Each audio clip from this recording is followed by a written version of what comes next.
Ano ba, boxing ba, basketball? Matapos may halal bilang bagong senador ng bansa, balik hardcourt naman si Filipino boxing sensation Manny Pacquiao.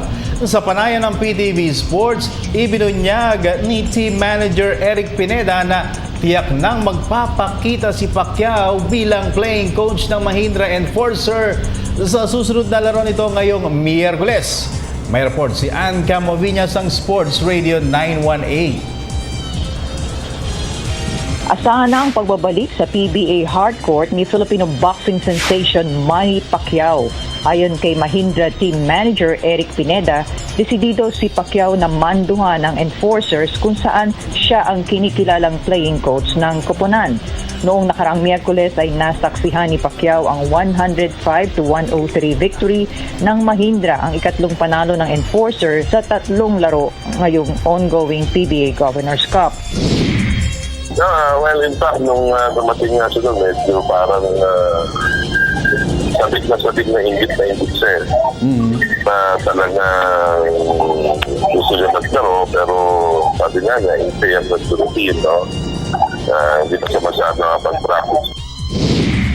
Si Phil-American coach Chris Gavina ang siyang nagmando ng kupunan.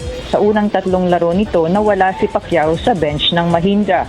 Bago magsimula ang season-ending conference ay itinalaga si Gavina bilang chief deputy ni Pacquiao kapalit ni Chito Victorero. Pero I think this Wednesday he will suit up and play. Pero siyempre, Chris will be calling with me. Pero siyempre, pagka si Congressman natin, paguhin, siya pa rin ang susunod. Samantala, ang kanyang pagiging hands-on at open sa mga players ang sinasabing susi ni Pineda para maging inspirado ang kanilang mga players ngayong Governors Cup. Si Pineda ang team manager ng koponan simula nang pumasok ang Colombian Auto Car Corporation-owned franchise noong 2014.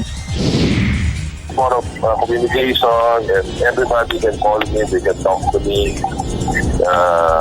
they can come to my office if they have problems, personal or otherwise. So, wala naman sikreto talaga. More of try to be more of a good kuya. Susunod na makakalaban ng Mahindra ang Alaska Aces ngayong Miyerkules sa Smart Araneta Coliseum. Para sa PTV Sports, Ann Camoviñas, Sports Radio 918.